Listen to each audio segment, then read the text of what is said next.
നാരായണം നമസ്കൃത്യ നരം ചൈവ നരോത്തമം ദേവീം സരസ്വതീം വ്യാസം തതോ ജയമുദീരയേത്. എല്ലാ ശ്രോതാക്കൾക്കും നമസ്കാരം. ഹരിവംശ പ്രഭാഷണത്തിന്റെ 23-ാം ഘട്ടത്തിലേക്ക് കിടക്കുകയാണ്.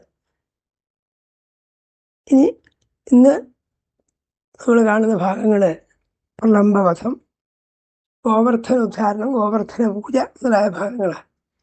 ഭഗവാനെ ഗോവിന്ദനായി അഭിഷേകം ചെയ്യുന്നത്. ഇതിനിടയ്ക്ക് ചില കഥകളൊക്കെ ഭാഗവതത്തിലുണ്ട്. അതൊന്നും ഇവിടെ പരാമർശിച്ചിട്ടേ ഇല്ല. അതായത് നേരത്തെ പറഞ്ഞു തൃണാവർത്തനെ ഭഗവാൻ വധിച്ചു എന്നുള്ള കഥ ഹരിവംശത്തിലില്ല. അതേപോലെ വേറെ എന്നുള്ള ഒരു ബകാസുരൻ വലിയൊരു കൊറ്റിയുടെ രൂപത്തിൽ വലിയ പക്ഷിയായി വന്നിട്ട് കുട്ടികളെ കൊത്തി തിന്നാൻ നോക്കി. ഭഗവാൻ അതിൻ്റെ വായിൽ പെട്ടു. ഭഗവാൻ തീക്കനൽ പോലെ ജ്വലിക്കുന്നത് കൊണ്ട് ഈ അസുരന് ഭഗവാനെ വിഴുങ്ങാൻ സാധിച്ചില്ല. അതിന് പുറത്തേക്ക് ഛർദ്ദ എന്നൊക്കെ ഭാഗവതമുണ്ട്. ഭഗവാൻ അതിൻ്റെ കൊക്ക് രണ്ടും പിടിച്ച് കീറി അതിനെ കൊന്നു എന്നുള്ള കഥ അതൊന്നും ഇവിടെ പരാമർശിച്ചിട്ടേ ഇല്ല. പിന്നെ പ്രധാനപ്പെട്ട ഒരു വിഷയമാണ് അഘാസുരവധം. അഘം എന്ന് പറഞ്ഞാൽ പാവന്ന്. അഘാസുരം വലിയൊരു പെരുമ്പാമ്പ് രൂപത്തിൽ വന്ന് കിടന്ന് കുട്ടികളൊക്കെ വിഴുങ്ങാൻ നോക്കി. ഭഗവാൻ തൻ്റെ ശരീരം വാമനാവതാരത്തിൽ എന്ന പോലെ വളരെയധികം വലുതാക്കി. അതിന് ഭഗവാൻ ഉൾക്കൊള്ളാൻ സാധിച്ചില്ല. അത് മൂർധാവ് കൂട്ടി മരിച്ചു. അതേ തുടർന്നുണ്ടായ ഘോഷങ്ങളൊക്കെ ഉണ്ട്. ബ്രഹ്മാവ് ഭഗവാനെ പരീക്ഷിക്കാനൊക്കോളം ഈ ഗോപബാലന്മാരെയും കുട്ടികളൊക്കെ മറച്ചു വെച്ചു. ഇങ്ങനെയൊക്കെയുള്ള വിചിത്രമായ അത്ഭുതകരമായ കഥകളൊക്കെ ഭാഗവതത്തിലുണ്ട്. ഇവിടെ ആകട്ടെ ആ കഥകളൊക്കെ വിട്ടുകളഞ്ഞിരിക്കാൻ വിപ്രവത്യനുഗ്രഹം എന്ന് പറഞ്ഞൊരു ഭാഗം. ആ കഥകളൊന്നും ഇവിടെ പരാമർശിച്ചിട്ടേ ഇല്ല. ഇവിടെ 14-ാം അധ്യായത്തിൽ നേരത്തെ ഇട്ട ഭാഗങ്ങൾ, അതായത് ധേനുവൻ എന്ന് പറഞ്ഞ അസുരനെ കൊന്നല്ലോ പനങ്കാട്ടിൽ വെച്ച്. അതിനുശേഷം പ്രളംബൻ എന്ന് പറഞ്ഞ ഒരാളെ കൊന്നതാണ്. പ്രളംബം അതൊക്കെ ഭാഗവതത്തിലുണ്ട്. പക്ഷെ അതിനിടയ്ക്കുള്ള ചില കഥകളൊന്നും ഇവിടെ പറഞ്ഞിട്ടില്ല എന്നാണ്. ഈ പ്രളംബൻ കംസന്റെ അനുയായി ഒരു അസുരനാണ്. പല ആളിലും പല വേഷത്തിലും പല രൂപത്തിലും വന്നിട്ട് ഭഗവാനെയും ബലരാമനൊക്കെ അപകടപ്പെടുത്താൻ നോക്കാൻ. അതിലൊരാളായിരുന്നു ഈ പ്രളംബൻ. ഈ കുട്ടികളൊക്കെ ബലരാമനും കൃഷ്ണനും മറ്റു കുട്ടികളൊക്കെ ഭാണ്ഡീരെന്ന് പറഞ്ഞൊരു വലിയ വടവൃക്ഷമുണ്ട്. വലിയ പേരാലാണ് അരയാലാണെന്നൊക്കെ പല അഭിപ്രായമാണ്. ഇത് വലിയ വടവൃക്ഷമാണ്. അതിൻ്റെ ചുവട്ടിലെത്തി കളിച്ചുകൊണ്ടിരിക്കുകയും. അപ്പോൾ ഇങ്ങനെ പല കളിയും കളിച്ച കുട്ടികൾ അവരൊക്കെ വിസ്തരിച്ച് വർണ്ണിക്കുന്നുണ്ട്. ചിലര് എന്തൊക്കെയാണ് അവർ ചെയ്യുന്നത് എന്നൊക്കെയാണ് ഈ 14-ാം അധ്യായത്തിൽ പറയുന്നത്. പിന്നെ ഹർഷം പൂണ്ടുകൊണ്ടാ വസുദേവകുമാരകൻ. പിന്നെ എന്ന് പറഞ്ഞാൽ ഈ ധേനുകാസുലോകത്തിന് ശേഷം പെരുത്തരും നന്മയുള്ള വൈക്കൂട്ടത്തെ നടത്തിയും പെരുത്ത സസ്യങ്ങൾ വാച്ചു നിൽപ്പും കാടുകൾ നോക്കിയും കൊട്ടിയാർത്തും പാടിയും താൻ തേടിയും മാമരങ്ങളെ പേർ വിളിച്ചും കുട്ടിയൊത്ത വൈക്കളത്താൻ പരന്തവൻ. പശുക്കുനും പശുക്കുട്ടികളെ പേരിട്ടുണ്ടാവും. അതിനൊക്കെ പേരെല്ലാം കൂട്ടി വിളിച്ചു. ചോറ് വെച്ചിരിക്കുന്നതായ ഉറിൻ്റെ ചെറിയ കാലത്തിൽ ചോറുണ്ടാവും. അത് കെട്ടി തൂക്കി നോക്കി അവർ കണ്ടത്തിലണിഞ്ഞും അതിൻ്റെ കയറ്, ഈ ഉറീൻ്റെ കയറ് ഞങ്ങളുടെ കഴുത്തിൽ തന്നെ കെട്ടി നടക്കുമ്പോൾ പ്രത്യേകിച്ച് പിടിക്കണ്ടായില്ലല്ലോ. ഇങ്ങനെയൊക്കെ ചെയ്തു. അങ്ങനെ പല കളികളും ചെയ്തു. അങ്ങനെ ഇരിക്കുക ഒരിക്കൽ അവർ ഒക്കെ കൂടിയിട്ട് പരസ്പരം യുദ്ധം ചെയ്യാം, ഗുസ്തി പിടിക്കാമെന്ന് വിചാരിച്ചു. അപ്പോഴാണ് ഈ പ്രളംബൻ അവിടെ വന്നത്. അയാൾ ഒരു ഗോപകുമാരൻ്റെ വേഷത്തിൽ വന്നിട്ട് ഏതെങ്കിലും മാർഗത്തിൽ ബലരാമനെയോ കൃഷ്ണനെയോ വധിക്കണമെന്ന് വിചാരിച്ചു. അപ്പം അവർ 2 ചേരികളായി നിന്നിട്ട് മല്ലയുദ്ധമൊക്കെ ചെയ്യാൻ എന്നിട്ട് നിശ്ചയിച്ചത് ആരാണോ തോൽക്കുന്ന ആൾക്കാർ ജയിക്കുന്ന ആൾക്കാരെ ചുമലിലേറ്റ് നടക്കണം, തലയിലെടുത്ത് വെച്ച് നടക്കണം എന്നാണ്. ഒരു വലിയൊരു വൃക്ഷമുണ്ട്. ആ വൃക്ഷത്തിൻ്റെ അരികിൽ വരെ നടക്കണം നിശ്ചയിച്ചു. ഇങ്ങനെയൊക്കെ ഒരു ചില നിശ്ചയത്തോടു കൂടി കളിച്ചുകൊണ്ടിരിക്കുകയാണ് ഈ പ്രളംബം വന്നത്. പറയാണ്, ആ മാനുഷ വപുസ്താണ്ടവൻ പ്രളംബൻ്റെ ആനവോത്തവൻ മാഞ്ചാട്ടിക്കളി എന്നുള്ള കുട്ടിക്കളി അതിന്മേൽ. പിന്നെ വേറൊരു കളി എടുത്തത് ഹരിണാക്രീഡകം, സംസ്കൃതത്തിൽ പറയുന്നത് മാനുകളെ പോലെ അങ്ങോട്ട് കൊണ്ട് ചാടി എന്നൊക്കെയാണ്. കളിയും കളിച്ചു. ആ ദേവാരിയോടൊന്നിച്ചു കളിച്ചാലവനേവരും ഗോപാലവേഷനവനെ ബന്ധു എന്നോർത്ത് ഗോപകർ. കൃഷ്ണൻ്റെ അസുരനാന്നൊക്കെ മനസ്സിലായെങ്കിലും കൂടെ ഉണ്ടായിരുന്ന ഗോപാലബാലന്മാർക്കൊന്നും ഈ അസുരനാ വന്നത് മനസ്സിലായത്. തങ്ങളിൽ ഒരാളായിട്ട് അവനെ കരുതി. ഗോകുലത്തിൽ അനവധി കുട്ടികളുണ്ടല്ലോ, കൂട്ടത്തിൽ ഒരുത്തൻ പോലെ വിചാരിച്ചുള്ളൂ. ഇയാൾ വിചാരിച്ചു കൃഷ്ണനെ വധിക്കുക അത്ര എളുപ്പമല്ല, ഏതായാലും രോഹിണീപുത്രനായ ബലരാമനെങ്കിലും എനിക്ക് വധിക്കാൻ കഴിയണം എന്ന് വിചാരിച്ചിട്ട് രൗഹിണേയവധത്തിങ്കൽ യത്നിച്ചു ദാനവോത്തമൻ. അങ്ങനെ ഇവർ തിരിഞ്ഞ് യുദ്ധം ചെയ്തു. നേരത്തെ പറഞ്ഞല്ലോ, യുദ്ധം ചെയ്യാൻ ഒരുമിട്ട് പോകെ. അപ്പോൾ ഇയാൾ കൃഷ്ണൻ്റെ ഭാഗത്ത് കുറേ ആൾക്കാർ ചേർന്ന്, കുറേ ആൾക്കാർ ബലരാമൻ്റെ ഭാഗത്ത് നിന്നു. ഈ പ്രളംബൻ ബലരാമൻ്റെ ഭാഗത്താണ് ഈ മല്ലയുദ്ധം ആ ഗുസ്തി പിടിക്കാൻ ചേർന്നത്. ബലൻ പ്രളംബനോടൊത്തു ചാടിനാനഘാശയാ പാഞ്ഞു ചാടിക്കൊണ്ടിത് അവർ അന്യോന്യം ലഘുവിംഗ്രമർ കണ്ണൻ ശ്രീരാമനെ വെന്നു രൗഹിണയൻ പ്രളംബനെ. അങ്ങനെ ആ ഭാഗത്ത്, കൃഷ്ണൻ്റെ ഭാഗത്ത് കൃഷ്ണൻ ശ്രീരാമാവിനെ തോൽപ്പിച്ചു, കൃഷ്ണൻ ജയിച്ചു എന്നർത്ഥം. ഇവിടെ ആകട്ടെ രൗഹിണയൻ പ്രളംബനെ ആ ബലരാമനും ജയിച്ചു. അപ്പോൾ ജയിച്ചവനായ ബലരാമനെ തോളിലേറ്റ് നടക്കണം, അല്ലെ കഴുത്തിൽ ഇട്ട് നടക്കണം. അത് അങ്ങനെ സൗകര്യം കിട്ടിക്കഴിഞ്ഞാൽ ദൂരെ കൊണ്ടുപോയിട്ട് കൂട്ടം തെറ്റിച്ച് കൊണ്ടുപോയി കൊന്നു കളയാമെന്നായിരുന്നു ഈ അസുരൻ്റെ ഒരു മോഹം. കണ്ണൻ്റെ പങ്കുകാരോ പറഞ്ഞെന്നു മറ്റുള്ള ഓവരെ. അങ്ങനെ എന്ത് ചെയ്തു? ബലനെ ചുമലിൽ കയറ്റി എടുത്തിട്ടാശുദാനവൻ തിങ്കളെന്തും കാറ് പോലെ പിന്തിരിഞ്ഞോടിനാൻ ധൃതം. നല്ലൊരു പോറി വെച്ചിരിക്കാൻ. തിങ്കളെന്തും കാറ് പോലെ വലിയ മഴമേഘങ്ങളുടെ മേലെ ചന്ദ്രക്കലയുള്ളതുപോലെ ഈ ബലരാമനെടുത്ത് ഓടിയത്. പക്ഷേ ഭാണ്ഡീരകത്ത് ഒരു അതിർത്തി നിശ്ചയിച്ചിട്ടുണ്ടെന്ന് ആദ്യം പറഞ്ഞിട്ടുണ്ട്. ആ അതിർത്തി വരെ ഓടേണ്ട കാര്യമുള്ളൂ. പക്ഷെ ഇദ്ദേഹം ഈ പ്രളംബാസുരൻ അവിടെ നിർത്താതെ ഓടുകയാണ്. ഭാണ്ഡീരകവാടം പോലെ വ്യക്തഞ്ജലഗിരിപ്രഭം. പ്രളംബൻ യാത്രയായ വീരൻ പ്രളംബംബുഖനോപമൻ. വലിയ മഴക്കാറ് പോലത്തെ ഒന്നുപോലത്തെ ശരീരത്തോടുകൂടി ഇവൻ എന്ത് ചെയ്തു? വേഗത്തിൽ കൊണ്ടുപോയാനാ ദൈത്യേന്ദ്രൻ ബലദേവനെ അന്തകൻ പ്രളയത്തെങ്കിൽ മുറ്റും വിശ്വത്തയാം വിധം. പ്രളയകാലത്ത് അന്തകൻ ഈ ലോകത്തെ മുഴുവൻ സംഹരിക്കാൻ നോക്കണം ഇല്ലാതാക്കുന്ന പോലെ ഇദ്ദേഹത്തെ കൊണ്ടുപോയി. മാനത്ത് കാർ കൊണ്ട് മണ്ടും ചന്ദ്രൻ കണക്കിനെയൊക്കെയാണ് ഉപമാനം. ദേഹത്തോടു കൂടിയതായ ചന്ദ്രനെ കൊണ്ടുപോകുന്ന പോലെ ഈ പ്രളംബൻ ബലരാമനെടുത്ത് ഓടി. നിൽക്കേണ്ട സ്ഥലത്ത് എത്തിയിട്ട് നിന്നില്ല എന്ന് മാത്രമല്ല, ഈ അസുരൻ്റെ ശരീരം വലുതാവാൻ തുടങ്ങി. സംഘർഷം എന്തായാലും സന്ദിഗ്ധ നിലയിലാവെന്ന് ഓർത്തുപോയി. ബലരാമൻ തൽക്കാലത്തേക്ക് പരിഭ്രമിച്ചു. ഇയാൾ വളരെ വലുതാവാൻ തുടങ്ങി. ദൈത്യച്ചുമലിൽ വാണും കൊണ്ട് ഓതി കണ്ണനോട് ഇങ്ങനെ. ഇയാൾ ഓട്ടം നിർത്തുന്നുമില്ല. അപ്പോൾ ഇവൻ്റെ ചുമലിലിരിക്കുന്ന ബലരാമൻ കൃഷ്ണനോടായിട്ട് വിളിച്ചു പറഞ്ഞു, മലങ്കൂറ്റൻ ദൈത്യനെന്നെ കണ്ണ കൊണ്ടോടിരുന്നിതാ മനുഷ്യാകൃതി കൊണ്ടുള്ള വൻപഴും മായ കാട്ടിയോൻ. ഇതിലെന്തോ ഒരു മായാവിദ്യയുണ്ട്. ഈ മനുഷ്യാകൃതിയിലാണ് ഇവനെ കാണുന്നത്, മനുഷ്യനാണെന്ന് തോന്നുന്നില്ല. ഇയാൾ മല പോലെ വലുപ്പമുള്ളവനാണ്. ഇനിയിപ്പോൾ ഞാനിപ്പോൾ എന്താ ചെയ്യേണ്ടതെന്ന് ചോദിക്കാൻ, ചെയ്യേണ്ടത് എങ്ങനെ ഞാൻ ഈ ദുഷ്ടനിൽ തക്ക ശാസനം, ഇവനെ ഞാനെങ്ങനെയാണ് ഒതുക്കേണ്ടത് എന്ന് അനുജനായ കൃഷ്ണനോട് വിളിച്ചു ചോദിക്കുക. പുഞ്ചിരിക്കൊണ്ട് ഹർഷിക്കും സാമത്താൽ കണ്ണനോദിനാൻ. ഭഗവാൻ പിന്നെ പരിഭവമൊന്നും ഉണ്ടായില്ല. പുഞ്ചിരിയോടുകൂടി ജ്യേഷ്ഠനോട് പറഞ്ഞു, അമ്പോ മനുഷ്യഭാവത്തെ സ്പഷ്ടം രക്ഷിച്ചു കൊള്ളുകയാം. എല്ലാവരും സാക്ഷാൽ സംഘർഷമൂർത്തിയാണെന്ന് കൃഷ്ണൻ അറിയാലോ. കൃഷ്ണൻ പറയാൻ, അങ്ങ് മനുഷ്യഭാവത്തിലാണിതൊക്കെ പറയുന്നത്, അങ്ങ് സ്വന്തമായ ശക്തിയോടുകൂടിയവനാണ്. ഈ അസുരൻ ഇല്ലാതാക്കാൻ അങ്ങക്ക് വിഷമമൊന്നുമില്ല. എന്തായാലും അങ്ങ് എന്നോട് ചോദിച്ചെനിക്ക് പറയാനുള്ള മട്ടിലാണ് ഇനി പറയാൻ പോകുന്നതൊക്കെ. അങ്ങ് യഥാർത്ഥത്തിൽ ആരാണ്? പുരാണരാം ദേവകൾക്കും ബ്രഹ്മാവിനും ജലത്തിനും ആത്മവൃത്ത പ്രഭാവന്മാർക്ക് ആദ്യനെന്നോർക്ക വീണ്ടുമേ വ്യോമനും തല വെള്ളം മെയ്യോഴി ഭൂവഗ്നിയാം മുഖം ലോകായുസം വായു വീർപ്പു മനം സൃഷ്ടാവുമാണുവേ എന്നൊക്കെ ബലരാമൻ്റെ ആ സംഘർഷമൂർത്തിയായ ബലരാമൻ്റെ യോഗ്യതകളൊക്കെ വർണ്ണിക്കുക. നീ കാട്ടുന്നത് ലോകത്തിൽ കാണുമാറുണ്ട് വിണ്ണവർ നിൻ മുൻപോതാതെയുള്ളൊന്നു തേടുവൻ പിന്നെ ആരുവൻ. അങ്ങനെ ഉപദേശിക്കാനൊക്കെ യഥാർത്ഥം ആരാളുള്ളൂ? അങ്ങനെയൊക്കെ അറിയുന്ന ആളാണ്, ദേവന്മാർക്ക് പോലും പൂജ്യനാണ്. കുറേ സ്തുതിക്കുകയാണ്. നീ സൂക്ഷ്മനേകൻ സുമഖൻ സൂക്ഷ്മന്മാർക്കും നിരാസതൻ ജഗത്തിന് സ്തംഭമാന്നിങ്കൽ നിൽപ്പൂ ജഗതി എന്നുമേ.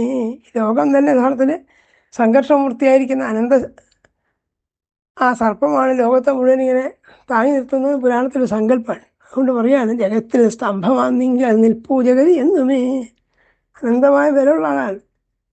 ഞാനാരാണ്? ഞാനെന്നാൽ ശാശ്വതൻ കൃഷ്ണൻ, നീയോ ശേഷൻ പുരാതനൻ. വളരെ പുരാതനായിരിക്കണം, സാക്ഷാൽ ശേഷനാണ് നീ. അതുകൊണ്ട് നീ എന്ത് ചെയ്യൂ? എന്താ ഇത്രയൊക്കെ പരിഭ്രമിക്കാനുള്ളത്? എന്തേ മൂഢൻ മട്ടു നിൽപ്പ് നോക്കിൽ തയ്ക്കുക ദൈത്യനെ. അത് വലിയൊരു പ്രഹരം വെച്ചു കൊടുക്കൂ. ദേവാരിയെ തലയ്ക്കായി വജ്രമൊക്കുന്ന മുഷ്ടിയാൽ.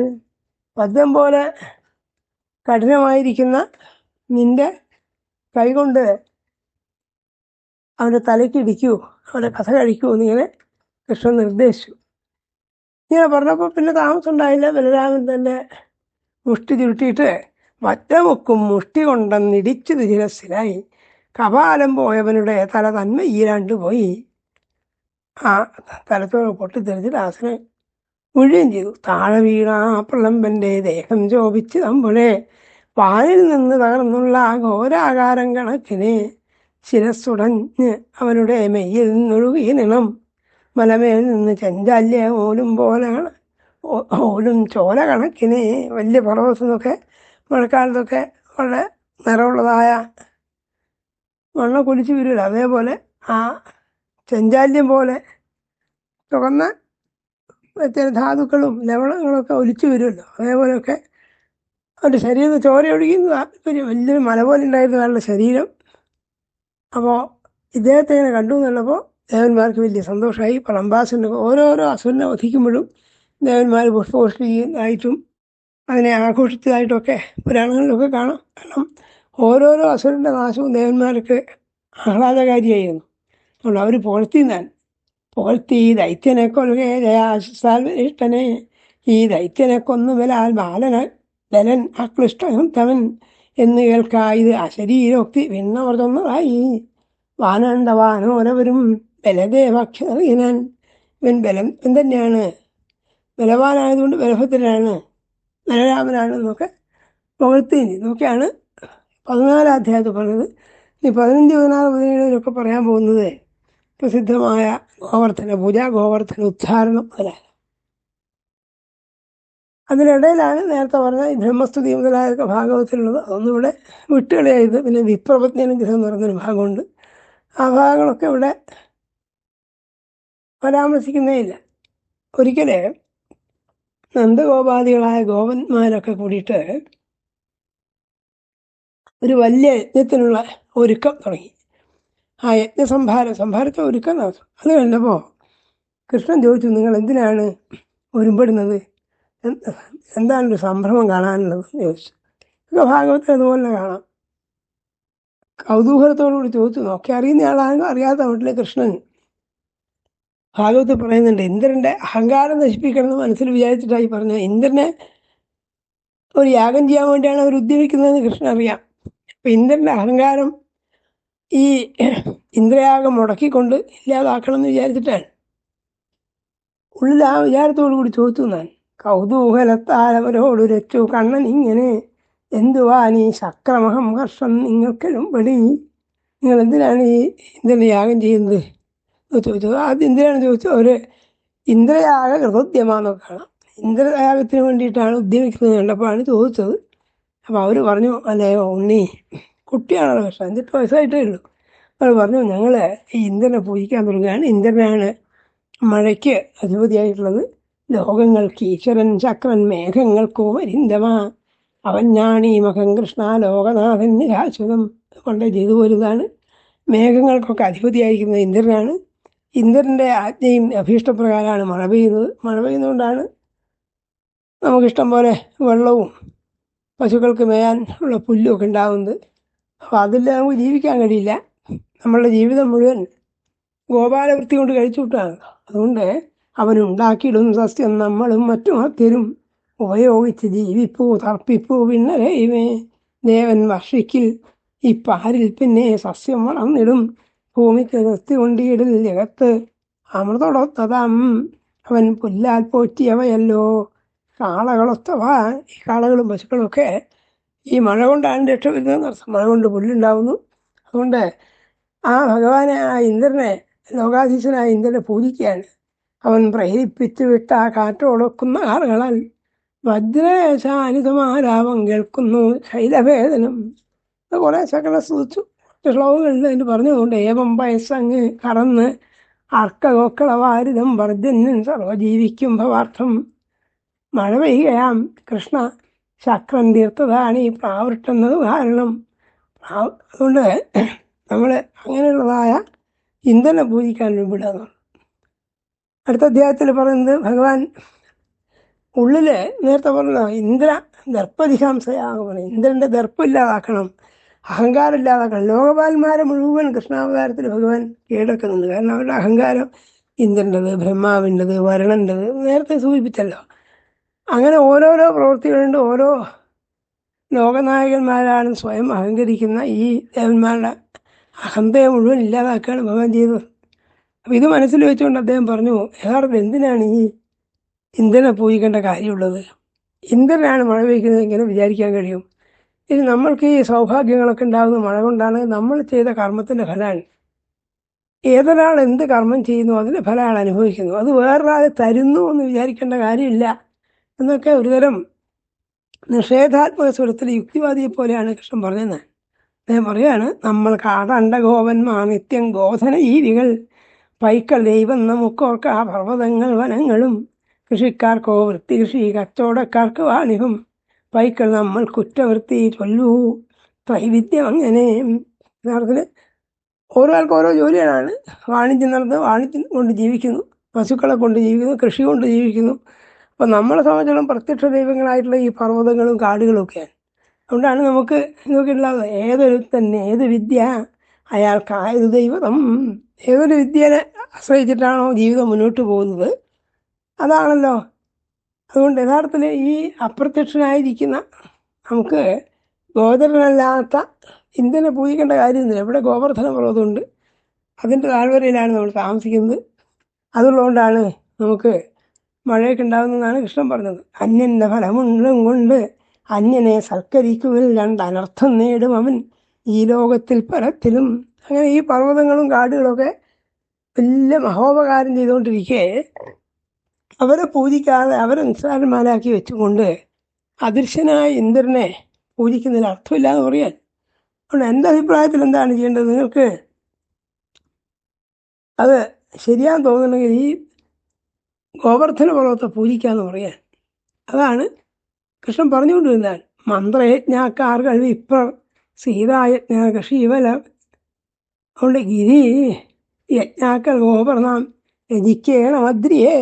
ഈ പർവ്വതം, നമ്മൾ പർവ്വതത്തെയാണ് വേണ്ട പോലെ യാഗങ്ങളെ കൊണ്ട് പൂജിക്കേണ്ടതാണ് എൻ്റെ പക്ഷം. നിങ്ങൾക്കിത് സമ്മതമാണ് അങ്ങനെ ചെയ്യാമെന്ന്. അപ്പോൾ സാമാന്യന ബാല്യം കടന്നിട്ടേ ഉള്ളൂ കൃഷ്ണൻ. അതാണ് കൃഷ്ണൻ്റെ വാക്കിനെ ഗോപന്മാർ മാനിക്കാൻ കാരണം. പല അത്ഭുത വിദ്യകളും കാണിച്ചുള്ളൂ. നേരത്തെ ലോകോപദ്രവകാരിയായ കാളിയനെ മർദ്ദിച്ചൊതുക്കി, ശകടാസുരനെ വധിച്ചു, പൂതനയെ വധിച്ചു, വലിയ മരുതവൃക്ഷങ്ങൾ വീട്ടിൽ പോലും യാതൊരു അപകടമില്ലാതെ പുറത്തു വന്നു. ഇതൊക്കെ ആലോചിച്ച് നോക്കിയാൽ ഇത് സാധാരണ ബാലനാണെന്ന് വിചാരിക്കാൻ ന്യായമില്ല. അതുകൊണ്ട് അവരാ വാക്കുകൾ കൈക്കൊള്ളുകയാണ് ചെയ്തതാണ്. അതുകൊണ്ട് പറഞ്ഞു, ഇങ്ങനെ ചെയ്യുമെന്ന് പറഞ്ഞു. ഗംഭീരമായിട്ട് ഈ ഇന്ദ്രയാഗത്തിന് വേണ്ടി സംഭരിച്ച വസ്തുക്കൾ ഉപയോഗിച്ച് തന്നെ ഈ ഗോവർദ്ധനോളത്തെ പൂജിച്ചു. അതാണ് പിന്നെ പറയുന്നത്. അപ്പോൾ ഗോവർദ്ധനത്തെ പൂജിച്ച സമയത്ത് ഭഗവാൻ തന്നെ എന്ത് ചെയ്തു? തൻ്റെ മായ കൊണ്ട് പർവ്വതമായി മാറി നിന്നിട്ട് ഈ പർവ്വതത്തിന് വേണ്ടി സമർപ്പിച്ച നിവേദ്യങ്ങൾ, പായസവും അപ്പവും അടയുമൊക്കെ ഭഗവാൻ തന്നെ ഭക്ഷിച്ചു കളഞ്ഞതാണ്. എന്നിട്ട് ആളോട് പറഞ്ഞു, കണ്ടില്ലേ, ഫലം കണ്ടില്ലേ, പ്രത്യക്ഷ ഫലമാണ്. സാധാരണ ഇന്ദ്രായ ദേവന്മാർക്കൊക്കെ യജ്ഞം ചെയ്തു കഴിഞ്ഞാൽ ഇന്ദ്രായ സ്വാഹ ഒക്കെ പറഞ്ഞിങ്ങനെ ഹോമിക്കുന്നേ ഉള്ളൂ. വസ്തുക്കളൊക്കെ അവിടെ ബാക്കിയുണ്ടാവും. നിവേദ്യങ്ങളൊക്കെ ചില ആംഗ്യങ്ങളൊക്കെ കാണിച്ചിട്ട് പ്രാണായ സ്വാഹ, സമാനായ സ്വാഹ, വ്യാനായ സ്വാഹ എന്നൊക്കെ പറയുകയുള്ളൂ. വസ്തുക്കളൊക്കെ അവിടെ ബാക്കിയുണ്ടാവും. അവർ ഇനിയിപ്പോൾ ഈ ഹോമങ്ങൾ ചെയ്താൽ ഹോമത്തിൻ്റെ അംശം ദേവന്മാരെ കിട്ടിയോ ഇല്ലയോ നമുക്ക് യാതൊരു തെളിവുമില്ല. ഇവിടെ അങ്ങനെയല്ല, കണ്ടില്ലേ, സന്തോഷിച്ചിട്ട് ഈ പർവ്വതം സ്വീകരിച്ചിരിക്കുന്നു എന്നൊക്കെ പറഞ്ഞിട്ട് ആളെ മുഴുവൻ അത്ഭുതപ്പെടുത്തിക്കൊള്ളുകയൊക്കെ ചെയ്തു. അതൊക്കെയാണ് പിന്നീട് പറയുന്നത്. ഗോപർ സൗമ്യതിഥോ ചെയ്തു ഗിരിയജ്ഞർ യജ്ഞാന്തത്തിങ്കൽ ആ ചോറും പാലും തൈരും അങ്ങനെ മാംസവും മായ കൃഷ്ണൻ ഭക്ഷിച്ചു ഗിരിരൂപനായി. പർവ്വതമായി പറയുന്നിട്ട് എന്തൊക്കെ നിവേദ്യ വസ്തുക്കളൊക്കെയാണോ ഈ പർവ്വതത്തിന് വേണ്ടി എന്നുള്ള സങ്കല്പത്തിൽ സമർപ്പിച്ച് അതൊക്കെ ഭഗവാനെ ഭക്ഷിച്ചു. എന്നിട്ട് യാഗവിധ പ്രത്യക്ഷ ഫലമുള്ളതായി തീർന്നിരിക്കുന്നു പറഞ്ഞിട്ട് അവർ സന്തോഷിപ്പിക്കുന്നു. തർപ്പിതന്മാർ വിപ്രമുഖ്യർ തുഷ്ടരായി പൂർണ്ണമാനസായിരുന്നു. അവർക്കൊക്കെ വലിയ സന്തോഷമായി നടത്താം. യജ്ഞം ചെയ്തവർക്ക് സന്തോഷമായി. കാരണം നമ്മൾ എന്ത് കൊടുത്തു അയാൾ സ്വീകരിച്ചു എന്ന സന്തോഷമാണല്ലോ. അങ്ങനെ സന്തോഷമായിട്ട് കണ്ണനുണ്ടിട്ട് അവഭൃതേ പാൽ കുടിച്ചു യഥേഷ്ടമേ. അവഭൃതം എന്ന് പറയുന്നത് യാഗത്തിൻ്റെ ഒടുവിൽ ചെയ്യുന്ന ഒരു തരം എന്താണ്, ഈ ജലാശയങ്ങളിൽ പോയി ചെയ്യുന്ന ഒരു ഇഷ്ടിയാണ്. ഇഷ്ടി ചെറിയൊരു യജ്ഞം നടത്തും. വരുണനുള്ളൊരു ഇഷ്ടിയാണ് അവഭൃതം എന്ന് മീമാംസാ ഗ്രന്ഥങ്ങളിലൊക്കെ ഉണ്ട്. അതാണ് അവഭൃതയെ എന്ന് പറഞ്ഞത്. അവഭൃതയെ പാൽ കുടിച്ചു യഥേഷ്ടമേ ദുഷ്ടനായ ഞാനെന്ന് ദിവ്യമൂർത്തി ചൊല്ലിച്ചിരിച്ചുതേന്നാണ്.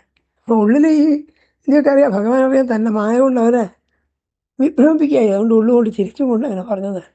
ആളിലൊക്കെ അത്ഭുതപ്പെട്ടു. അവർ ഗോപന്മാർ ദിവ്യമല്യാനുലേപനായി ശൈലമൂർത്തിയായി ശൈലാഗ്രയെ കണ്ണനെ കണ്ടു ചെന്നു പ്രാധാന്യമുള്ളവർ. ആ രൂപം കൊണ്ട് മറയപ്പെട്ടഴും ഭഗവാൻ പ്രഭു തന്നെ വന്ദിച്ചു ഗോപന്മാരൊത്തു ഭിയോൻ. എന്നിട്ട് ഭഗവാൻ എന്ത് ചെയ്തു? വേറൊരു സ്വീകരിച്ചിട്ട് ഈ പർവ്വതത്തെ തന്നെ വേണ്ട പോലെ പൂജിക്കുകയും ചെയ്തു. ഇങ്ങനെ ഭഗവാൻ ചില അത്ഭുത വിദ്യകളൊക്കെ കാണിച്ചു. അവർക്ക് ഏതായാലും സന്തോഷമായി. ഭഗവാനൊക്കെ അവരോട് പറഞ്ഞു, എരിപ്പിന് ഇന്ന് തൊട്ടെന്നെ പൈക്കളിൽ കൃപയെങ്കിലോ. പർവ്വതസ്വരൂപിയായിരിക്കുന്ന ഭഗവാൻ തന്നെ അവരോട് പറഞ്ഞു, ഇനിയെങ്കിലും നിങ്ങൾ എന്ത് ചെയ്യൂ? എന്നെ തന്നെ പൂജിക്കൂ. ഞാൻ നിങ്ങൾക്ക് ആദ്യനാം ദേവൻ, സർവകാമകരൻ, ശുഭൻ. നിങ്ങൾ ശുഭം ഉണ്ടാക്കുന്നവനാണ്. നിങ്ങളുടെ സർവകാമങ്ങളെയും സ്വാധിപ്പിച്ചിരുന്നവനാണ്. അങ്ങനെയുള്ള എന്നെയാണ് നിങ്ങൾ ഇനിയുമുള്ള കാലങ്ങളിലും യാചിക്കേണ്ടത്. ഇന്ദ്രനെല്ലാം നിഷേധിക്കുകയാണ് എന്ന് പറഞ്ഞ് ഗോപന്മാരൊക്കെ സന്തോഷിപ്പിച്ചു. രമിപ്പേൻ നിങ്ങളൊന്നിച്ചു വിണ്ണിലാണ്ടവനാം വിധം പ്രസിദ്ധനാം നന്ദഗോപാലനാദിഗോപാലല്ലയോ. ആ ഗോപർക്കായി പ്രീതനം ഞാൻ പെരുത്തു ധനമേകുവൻ. പൈക്കിടങ്ങളുമായി പൈക്കുകൾ എന്നിരത്തട്ട ഇങ്ങുവൻ ഉടൻ. ഇതൊക്കെ പർവ്വതരൂപിയായ ഭഗവാൻ പറഞ്ഞാണ്. ഞാൻ നിങ്ങൾ പ്രസാദിക്കും, നിങ്ങൾക്ക് ഇഷ്ടംപോലെ ധനസമ്പത്തുകളൊക്കെ തരും. അതുകൊണ്ട് ആ ഗോപന്മാർക്ക് എന്ത് ചെയ്യട്ടെ, പശുക്കിടാങ്ങളോടുകൂടി എൻ്റെ അടുത്തേക്ക് വരട്ടെ. അങ്ങനെ അവരനുഗ്രഹിക്കുമ്പോൾ പറഞ്ഞു. അപ്പോൾ എല്ലാവർക്കും വലിയ സന്തോഷമായി. അവർ പിന്നെ നീരാജനത്തിനായി കൂട്ടമായത്തു ഗോക്കളും ചുറ്റും വൃക്ഷങ്ങളോടൊത്തു വളഞ്ഞു ഗിരിവര്യനെ. കൊമ്പിൽ പൂമാലയും ചാർത്തി 100,000 ശരി പൈക്കൂട്ടങ്ങളെ മേച്ചും കൊണ്ടെത്തി ഗോപാല പിന്നിലായി. മെയ്യിൽ കൊടിക്കൂട്ട് പൂശി രക്തപീതാസിതാംബര. പലതരത്തിലുള്ള വസ്ത്രങ്ങൾ ധരിച്ചാണ് പറയാൻ. ചുവന്നതും മഞ്ഞക്കായ വസ്ത്രങ്ങൾ ധരിച്ച അവർ സന്തോഷമായിട്ട് പശുക്കളെയൊക്കെ ആനന്ദിപ്പിച്ചു. പശുക്കളുടെ കൊമ്പുകളിലൊക്കെ കാളയുടെയും പശുക്കളുടെയും കൊമ്പുകളിലൊക്കെ മാലയൊക്കെ ചാർത്തി. ചിലർ കാളപ്പുറം കയറി നൃത്തം വെച്ചു രസാൽ ചിലർ പായും പശുക്കളെ ചെന്നു പിടിച്ചു മറ്റുവരും. ഊഴത്തിലേവം കഴിയേ പശുനീരാജനോത്സവം. ഇങ്ങനെ അപ്പോൾ സന്തോഷ ഭരിതമായിട്ടാണ് ആ ഗോവർദ്ധനയജ്ഞം അവസാനിച്ചത്. പക്ഷേ ഇന്ദ്രന് തീരെ ഇഷ്ടമായില്ല. ഇന്ദ്രൻ സ്വാഭാവികമായിട്ടും തനിക്ക് വർഷം തോറും നടത്താനുള്ള യജ്ഞം അഹങ്കാരിയായ കൃഷ്ണൻ മുടക്കിക്കളഞ്ഞു എന്നറിഞ്ഞു വല്ലാ ദേഷ്യം വന്നു. ഭാഗവതത്തിൽ കാണാം. ബാലിശം എന്നൊക്കെയാണ് പറഞ്ഞത്. വാചാലം, വെറും വലിയ വീമ്പ് പറയുന്നവനും പ്രൗഢ്യവാദം ചെയ്യുന്നവനായ കൃഷ്ണൻ്റെ വാക്ക് അവലംബിച്ചിട്ട് ആ ഗോപന്മാരനോട് അപ്രിയം ചെയ്തല്ലോ.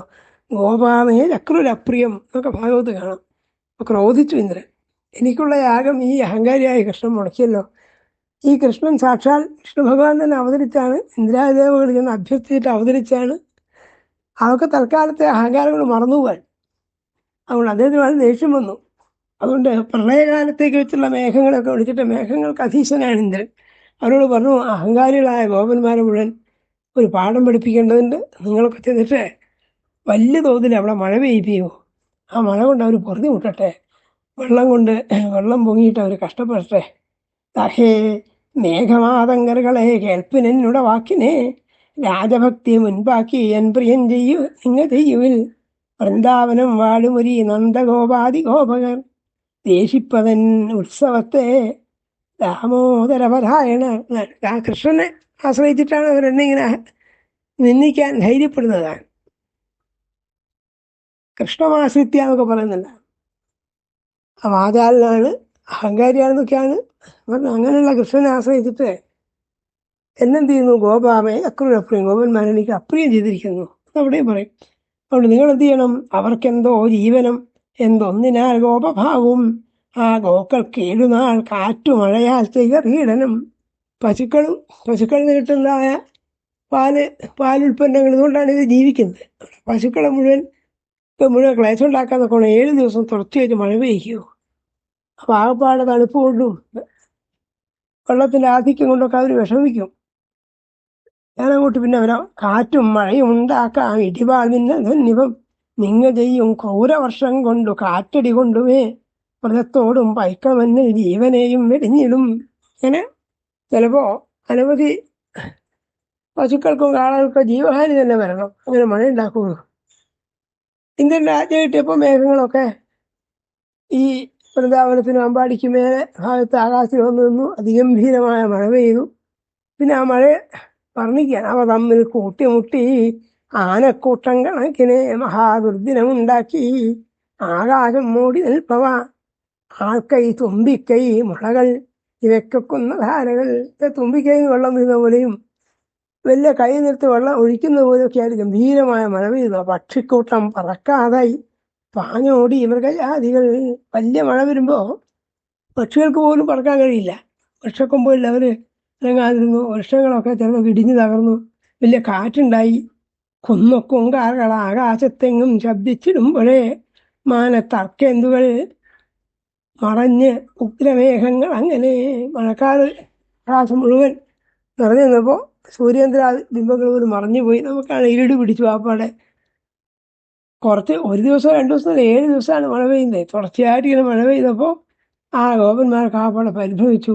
കൃഷ്ണനോട് തന്നെ പറഞ്ഞതാ, ഞങ്ങളെ രക്ഷിക്കണേ, കാരണം നിന്റെ വാക്ക് കേട്ടിട്ടാണ് ഇന്ദ്രൻ്റെ യാഗം മുടക്കുകയും ഗോവർദ്ധനത്തെ പൂജിക്കുകയും ചെയ്തത്. അത് കൃഷ്ണന് പ്രത്യേകമായ ഒരു ബാധ്യത കൂടി ഉണ്ടായിരുന്നു. അവരാകപ്പാടെ പരിഭ്രമിച്ചു. രോമാൻ്റെ ആർദ്രൗപുസ്തോടും ക്ഷാമപുക്ഷി സ്ഥലത്തോടും ചത്തൂജല തുടർന്ന് ആർത്തിപ്പെടും. ചിലത് വീണുപോയി, ചില പശുക്കളൊക്കെ നിലത്ത് വീണു. മഴയേറ്റം കുട്ടിയൊത്തു, ചില പൈക്കൾ പതിച്ചുപോയി, ചില തള്ളകൾ കാൽക്കീഴ് കുട്ടിയെ നിർത്തി നിൽക്കുകയായി. ചില പശുക്കുട്ടികളെ രക്ഷിക്കാൻ വേണ്ടി തങ്ങളുടെ കാലുകൾക്കിടയിൽ നിർത്തി പൈക്കുട്ടികൾ മുഖം പൊക്കി കണ്ണനപ്പാർത്ത് നിൽക്കുകയായി. ദയനീയമായ ഭാവത്തിൽ നീ നിമിത്തം കൂടിയാണല്ലോ ഈ വിഷമൊക്കെ ഉണ്ടായിരുന്നുള്ള മട്ടിൽ നോക്കിയതാണ്. ദീനാസിരായി കണ്ണനോടു കാക്കുകെന്നോതിടും വിധം. അവർക്ക് മിണ്ടാപ്രാണികളാണല്ലോ, അവർക്ക് പറയാനാവില്ല. അവരിതാ ഞങ്ങളെ രക്ഷിക്കുമെന്ന് ദീനദീനമായി യാചിക്കുന്നത് പോലെ ഭഗവാനെ നോക്കി ഗോപന്മാരെടുത്ത് എന്ന് പറയുകയും ചെയ്തു. അമ്പോ ധാർഷ്ട്യം ദേവരാജൻ. അതുകൊണ്ട് ഇങ്ങനെയൊക്കെ പറഞ്ഞപ്പോൾ ഭഗവാൻ വിചാരിച്ചു, ആ ദേവരാജനായിരിക്കുന്ന ഇന്ദ്രൻ്റെ ധാർഷ്ട്യം കലശൽ തന്നെ. ഞാൻ ഇവരെ രക്ഷിച്ചുകൊണ്ട് ഇന്ദ്രൻ്റെ ഈ പ്രയത്നങ്ങളൊക്കെ വൃഥാവിലാണെന്ന് കാണിച്ചു കൊടുക്കുന്നുണ്ട് എന്ന് വിചാരിച്ചിട്ട് പറഞ്ഞു. തന്നോട് തന്നെ പറയാണ്, തന്നോട് തന്നെ താൻ ചൊന്നാൻ ആ പ്രിയം വതൻ ഇങ്ങനെ. പ്രിയം പറയുന്നവനായ കൃഷ്ണൻ ആത്മഗതമായിട്ട് പറഞ്ഞു. എന്താ പറയുക, ഞാനിപ്പോഴീ കാട്ടുവനെ നോക്കും മലയെടുത്തുടൻ. താൻ സ്വയം വിചാരിച്ചു, ഈ ഗോവർദ്ധനോളത്തെ ഞാൻ കൈകൊണ്ട് ഉയർത്തി പിടിച്ചിട്ട് വലിയൊരു കൊട ഉള്ള ഉയരത്തിൽ പിടിച്ചതുപോലെ ഈ പക്ഷിമൃഗാദികളെയും പശുക്കളെയും ഗോപന്മാരൊക്കെ രക്ഷിക്കുന്നുണ്ട്. വലിയൊരു പർവ്വതമാണ്, വലിയ അടിവാരമുള്ള പർവ്വതമാണ്. അതിൻ്റെ ആ വിസ്തീർണം കൊണ്ട് വലിയ കൊട പിടിച്ചതുപോലെ ഉണ്ടാവും. പ്രജകളൊക്കെ രക്ഷിക്കൂ, എൻ്റെ പാട്ടിലുമായി വരും, ഞാനിവരൊക്കെ രക്ഷിക്കുന്നുണ്ട് എന്ന് വിചാരിച്ചിട്ട് ഇങ്ങനെ വിചാരിച്ചും കൊണ്ട് കയ്യൂക്ക് കാട്ടുവാൻ വേണ്ടി ചാരെ നിൽക്കുന്നൊരദ്രിയെ കൈകൊണ്ടടർത്തിനാൻ കൃഷ്ണൻ മറ്റൊരദ്രി കണക്കിനെ. താൻ തന്നെ വലിയ പർവ്വതാകാരനായി നിന്നിട്ട് ആ പർവ്വതത്തെ പിടിച്ച് അതൊറ്റ കൈ കൊണ്ടാണ്, ആ കൈ കൊണ്ട് എടുത്ത് ഉയർത്തിപ്പിടിച്ചു. അതിനടിയിൽ നല്ല സ്ഥലം ഉണ്ടാവും. അവരോട് പറഞ്ഞു, നിങ്ങളൊന്നും പരിഭ്രമിക്കേണ്ടതില്ല, എത്ര ദിവസം മഴ പെയ്താലും ഒരു ആപത്തുണ്ടാവാനില്ല, ഇവിടെ വന്നിരുന്നോളൂ എന്ന് പറഞ്ഞു. ഭാഗവത്തിൽ രസമായിട്ട് പറയുന്നില്ല, എൻ്റെ കയ്യിൽ നിന്ന് ഈ പർവ്വതം വീണു പോകുന്നു പേടിക്കണ്ടെന്നും പറയുന്നില്ല. കാരണം പർവ്വതത്തിനടിച്ച് നിന്നിട്ട് ഇപ്പം മഴ കൊള്ളുന്നേ ഉള്ളൂ, പർവ്വതം കൂടി ഇടിഞ്ഞ് തലയിൽ വീണാൻ വിഷമാവില്ല. കൃഷ്ണൻ പറയുന്നില്ല, ഹസ്താദ്രിപാതനം, എൻ്റെ കയ്യിൽ നിന്ന് വീണു പോകുന്നു വിചാരിക്കേണ്ടതാണ്.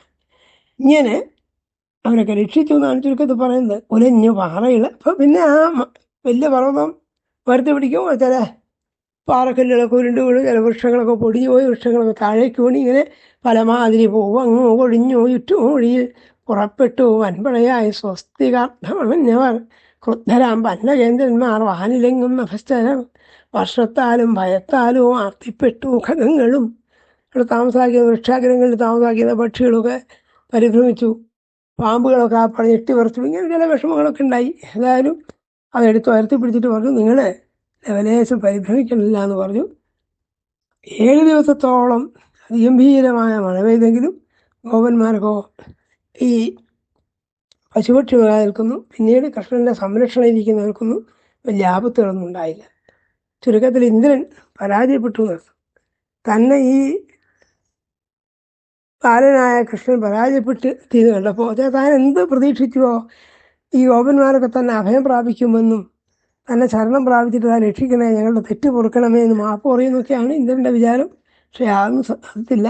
അവരൊക്കെ 7 നാൾ കഴിഞ്ഞിട്ടോ ശക്രഞ്ഞത്നം ഒഴിക്കവേ കാർപോയി വ്യോമന്തലിഞ്ഞാറേ പകലർക്കൻ ജ്വലിങ്ങവേ പൈക്കളാ വഴിയേ തന്നെ പോന്നു സമോവിന്യേ സ്വസ്ഥാനത്തിൽ തന്നെ പിന്നെ ആഘോഷം വന്നു നിൽക്കുമായി. അപ്പം 7 ദിവസത്തെ മഴ ഉള്ളൂ, അതുകൊണ്ട് പശുക്കൾക്കൊന്നും വിഷമമുണ്ടായില്ല. അത് കഴിഞ്ഞപ്പോൾ ആകാശം തെളിഞ്ഞു, സൂര്യനൊക്കെ ഉദിച്ചു, പശുക്കൾ പഴയ പോലെ പുല്ലൊക്കെ മേയാൻ പോവുകയും ചെയ്തു. ഇന്ദ്രൻ പരാജയപ്പെട്ടു. അപ്പോൾ ഇന്ദ്രൻ തോന്നി. പിന്നീടാണ് ഈ ഗോവിന്ദാഭിഷേകത്തെ പറ്റി പറയുന്നത്. 104 ശ്ലോകങ്ങൾ, വലിയ അധ്യായമാണ്. വലിയൊരു ഭാഗം ഈ അഹങ്കാരം ശമിച്ചവനായ ഇന്ദ്രൻ ചെയ്യുന്ന ഭഗവത് സ്തുതിയാൻ. അപ്പോൾ അദ്ദേഹം എന്ത് ചെയ്തു? കൊണ്ടൽക്കാർ വണ്ണനായ ശ്രീവത്സാംഗനായ ഒരു കണ്ണനെ നിറച്ചു കണ്ണെഴും ചക്രൻ കണ്ണുകൊണ്ടൊക്കെ നോക്കിനാൻ. കണ്ണുകൊണ്ടൊക്കെ നോക്കിനാൻ എന്ന് പറഞ്ഞാൽ 1000 കണ്ണുള്ളവനാണ് ഇന്ദ്രൻ എന്നൊരു സങ്കല്പമുണ്ടേ. അപ്പോൾ പറയാണ്, തൻ്റെ യത്നങ്ങളൊക്കെ വൃഥാവിലായി കണ്ടപ്പോൾ അഹങ്കാരം മുഴുവൻ ഉപാസിച്ചു ഗജം വിട്ടു വലവിദ്വേഷി കണ്ണനെ. ഐരാവതത്തിന് പുറത്ത് കയറി ഐരാവതത്തിന് ഇറങ്ങിയിട്ട് കേമായി സ്തുതിച്ചു എന്നാണ്. 83ഓളം ശ്ലോകങ്ങളിലാണ് സ്തുതി. അതിപ്പോൾ ഓരോന്നോരോന്നായിട്ട് നമ്മൾ പ്രത്യേകിച്ച് എടുത്തു പറയേണ്ടിയില്ല. സാധാരണ പറഞ്ഞു, നീ പ്രാണനാണ്, ലോകത്തിനുള്ള അസ്തിത്വമുള്ളവനാണ്, ലോകത്തെ നിലനിർത്തുന്നവനാണ്, എല്ലാ കാലത്തും ഋഷികൾക്കും ബ്രാഹ്മണർക്കും പശുക്കൾക്കും സജ്ജനങ്ങൾക്കും ആശ്രയമായിരിക്കുന്നവനാണ്, ലോകത്തിലെ ശ്രേഷ്ഠമായതൊക്കെ നീയാണ് എന്നൊക്കെ സ്തുതിയും. അമ്പോ മഹാപ്രിയം കൃഷ്ണ മർത്യദേഹമെഴുന്ന നീ വിഷ്ണു തേജസ്സാകമാനമെടുക്കുന്നു ഒടിച്ചവൻ എന്നൊക്കെ സ്തുതിച്ചത്. ഹിമവാൻ സ്ഥിരരിൽ ശ്രേഷ്ഠൻ കടൽ വെച്ചങ്കയങ്ങൾ. അതേപോലെ നീ ആരാണ്? ഗരുഡൻ ഖഗരിൽ ശ്രേഷ്ഠനേവം വാനോർകളിൽ ഭവാൻ. വാനോർത്തെ അവിടെ ദേവന്മാരിൽ ശ്രേഷ്ഠനായിരിക്കുന്ന അങ്ങാണ്. മലകളിൽ ഹിമാലയമാണ്, ജലാശയങ്ങളിൽ കടലാണ് എന്നൊക്കെ പറയുകയാണ്. നിങ്ങൾ എല്ലാം കണ്ടും അങ്ങ് കേമനാണ്. ഞാൻ എൻ്റെ അഹങ്കാരം കൊണ്ട് ഈ അബദ്ധമൊക്കെ ചെയ്തു, അങ്ങ് ക്ഷമിക്കണമെന്ന് പറയാൻ. എന്നാൽ ഞങ്ങൾക്ക് ഗുരു നീ പ്രാണനുണ്ടെന്നൊന്മഹാതലൻ പ്രഭോ, ഞങ്ങൾക്ക് ഇന്നു മുതൽ നീ രാജാവിന്ദനാവണം. അങ്ങീ ദിവ്യപ്പാൽ നിറച്ച പൊന്നും കുംഭങ്ങളാലിതാ ഞാൻ ആറാടുന്നവകളാൽ അഭിഷേകത്തെ ഏൽക്കുക. ഐരാവതത്തിൻ്റെ തുമ്പിക്കയിലെ വെള്ളം കൊണ്ടും സ്വർഗത്തിലെ പശുവായ കാമധേനുവിൻ്റെ വീട്ടിലെ പാല് കൊണ്ടൊക്കെ ഭഗവാനെ ഗോവിന്ദനായിട്ട് അഭിഷേകം ചെയ്യാൻ ഒരുപെട്ടു എന്ന് പറയാൻ. അതുകൊണ്ട് അങ്ങ് ഈ അഭിഷേകത്തെ സ്വീകരിക്കണേ എന്ന് പറഞ്ഞു. അതിന് കേമായിട്ട് പൊയ്ത്താർ വെള്ളത്തിൽ വർദ്ധിക്കേ കേമായിട്ട് അഭിഷേകം ചെയ്തു. ആ ദേവകൾക്ക് ഇന്ദ്രനല്ലോ നീ ഗോക്കൾക്ക് ഇന്ദ്രനായതേ. അപ്പം ഞാൻ ദേവന്മാരുടെ ഇന്ദ്രനാണ്, നീ ആരാണ്? ഗോക്കൾക്ക് പശുക്കൾക്ക് ഇന്ദ്രനാണ്. അതുകൊണ്ട് നിന്നെ ഗോവിന്ദനിൽ നിന്നും വാഴ്ത്തുമൂളി. ഗോവിന്ദത്തെ ഗോക്കളെ രക്ഷിക്കുന്നവനാണ് സാമാന്യമായ വാച്യാർത്ഥം. വേറെ അർത്ഥം താത്വികമായിട്ട് പറയാറുള്ളത് ഗോഭി ഉപനിഷത് വാക്യേഹി വിന്ദതൈതി എന്നും പറയും. ഉപനിഷത് വാക്യങ്ങളാൽ അറിയപ്പെടുന്നവൻ, അറിയപ്പെടേണ്ടവൻ എന്നും പറയാം. യഥാർത്ഥത്തിൽ ഭഗവാൻ സാക്ഷാൽ ബ്രഹ്മമൂർത്തിയാണ്. അതിനെ അറിയാൻ ഉപനിഷത്ത് വർഷം കൊണ്ടേ സാധിക്കുള്ളൂ. ഉപനിഷത്തിൽ വേദങ്ങളുടെ സാരമാണ്, ശ്രുതിശിരസ്സാണ് ഉപനിഷത്ത് എന്നൊക്കെ ശങ്കരാചാര്യമൊക്കെ പറയും. ഏതായാലും ആ അർത്ഥമാണ് പ്രസിദ്ധമായിട്ടുള്ളത്. സാമാന്യ അർത്ഥം പറഞ്ഞാൽ ഗോക്കളെ പാലിക്കുന്നവൻ എന്നാണ്. അങ്ങനെ നീ അങ്ങനെ അറിയപ്പെടുന്നു പറഞ്ഞു. കാരണം നിന്നെ എന്നെന്നും ധ്വജേഷ്ടികളോറുമേ മഹേന്ദ്രോപേന്ദ്രനായിട്ടു ഭൂമിയിൽ പൂജ ചെയ്തിടും പറഞ്ഞ ഇന്ദ്രൻ സ്തുതികളെ കൊണ്ടും ഈ ഗോവിന്ദാഭിഷേകം കൊണ്ടും ഭഗവാനെ സ്തുതിച്ചു. ഭാഗവതത്തിൽ കാണാൻ ഇതൊക്കെ കേമായി സ്തുതിക്കും. അപ്പോൾ ഇന്ദ്രനോട് ഭഗവാൻ പറഞ്ഞു, ഏതായാലും പോയിക്കൊള്ളൂ, അഹങ്കാരമൊന്നും കൊണ്ട് നടക്കരുത്, ഞാൻ എന്ത് നിർദ്ദേശിച്ചോ അതുപോലെയൊക്കെ ചെയ്തോളൂ എന്ന് പറഞ്ഞതാണ്. ഇവിടെ വിശേഷമായിട്ട് പറയുന്ന ഇന്ദ്രൻ പറഞ്ഞൊരു കാര്യം എന്താ വെച്ചാൽ, അല്ലയോ കൃഷ്ണ, എൻ്റെ അംശമായിട്ട് ആ കുന്തിദേവിയിൽ, കൃഷ്ണൻ്റെ അച്ഛമ്മകളാണ് കുന്തിദേവി, വസുദേവരുടെ പങ്ങളാണ്. ആ കുന്തിദേവിയിൽ എൻ്റെ അംശമായിട്ട് അർജുനൻ ജനിച്ചിട്ടുണ്ട്. ആ അർജുനൻ നീ വേണ്ട സഹായം കൊടുക്കണം. നിങ്ങൾ തമ്മിൽ ഒരുമിച്ച് പോകണം എന്നൊക്കെ ഉപദേശിച്ചതും കൂടെയുണ്ട്. അത് ഭാഗവത്തില്ലാത്ത നിന്നെ അച്ഛൻ പെങ്ങൾ പെറ്റിട്ടുണ്ട് എണ്ണം ചെഞ്ഞാൻ കണക്കിന് എൻ്റെ അംശമാണ് എന്നെപ്പോലെ കണക്കാക്കുന്നതാണ്. അവനെ കാക്ക മാനിക്ക സഖിയാക്കി എടുക്ക നീ. ആ അർജുനുമായിട്ട് എപ്പോഴും സഖ്യത്തിലാവണം, സഖിയായിരിക്കണം. വലിയ യുദ്ധമൊക്കെ ചെയ്യുന്ന കാലത്ത് നീ അയാൾക്ക് തുണയായിരിക്കണം എന്നൊക്കെ പറയുകയും ചെയ്തു. നീ നിത്യം കാക്കണം യുദ്ധങ്ങളിൽ എന്നോട് പുത്രനെ, നീ കാത്തുകൊണ്ടാൽ അവന് മൃത്യു എന്നത് പറ്റിടാം. നിന്റെ സംരക്ഷണം ഉണ്ടെങ്കിൽ എൻ്റെ പുത്രനായ അർജുന അപകടമൊന്നും ഉണ്ടാവില്ല എന്നൊക്കെ പറഞ്ഞു. കൃഷ്ണൻ സമ്മതിച്ചു. കൃഷ്ണൻ പറഞ്ഞു, അറിവേൻ നിൻ ഭാവമീ ഞാൻ അറിവേൻ അർജുനോത്ഭവം. അല്ലോ എന്താ നിന്റെ ഭാവമൊക്കെ എനിക്ക് മനസ്സിലായി. ഞാൻ അർജുനൻ ജനിച്ചുള്ള കാര്യമൊക്കെ അറിയുന്നതാണ്. ആളെൻ്റെ അച്ഛനപ്പങ്ങളുടെ മകനാണ്. ഞാൻ വേണ്ട പോലെ കാലാകാലങ്ങളിൽ അവർക്ക് സഹായമായിട്ട് സുഹൃത്തായിട്ടുണ്ടാവും എന്നൊക്കെ അനുഗ്രഹിക്കുകയും ചെയ്തു. ഇതിന് പറഞ്ഞു കൃഷ്ണൻ ഇന്ദ്രനോട് പറഞ്ഞു, എന്നാൽ സ്വർഗം പൂകചക്ര വാനവർക്ക് സുഖത്തിനായി എൻ്റെ മുൻപാവയുണ്ടാവില്ല അർജുനൻ ഒരു ശത്രുവും. അർജുനാർത്ഥം പാണ്ഡവരെയൊക്കെ കേടന്നിയേരണേ. യുദ്ധം ഉണ്ടാവാൻ പോകുന്നില്ല. ആ യുദ്ധകാലത്ത് പാണ്ഡവന്മാർക്ക് കാര്യമായ അപകടമില്ല, ഞാൻ രക്ഷിക്കുന്നുണ്ട് എന്ന് പ്രതിജ്ഞ ചെയ്തു. ഇങ്ങനെ ഇന്ദ്രൻ സന്തുഷ്ടനായിട്ട് പോവുകയും ചെയ്തു. ഇതൊക്കെയാണ് ഇത്രയുള്ള ഭാഗങ്ങളിൽ പറഞ്ഞത്. ഗോവർദ്ധനോദ്ധാരണം, ഗോവിന്ദാഭിഷേകം മുതലായ ഭാഗങ്ങൾ. മറ്റു ഭാഗങ്ങൾ തുടർന്നുള്ള പ്രഭാഷണം കേൾക്കാം. തൽക്കാലം ഇവിടെ ഉപസംഹരിക്കുകയാണ്. നമസ്കാരം.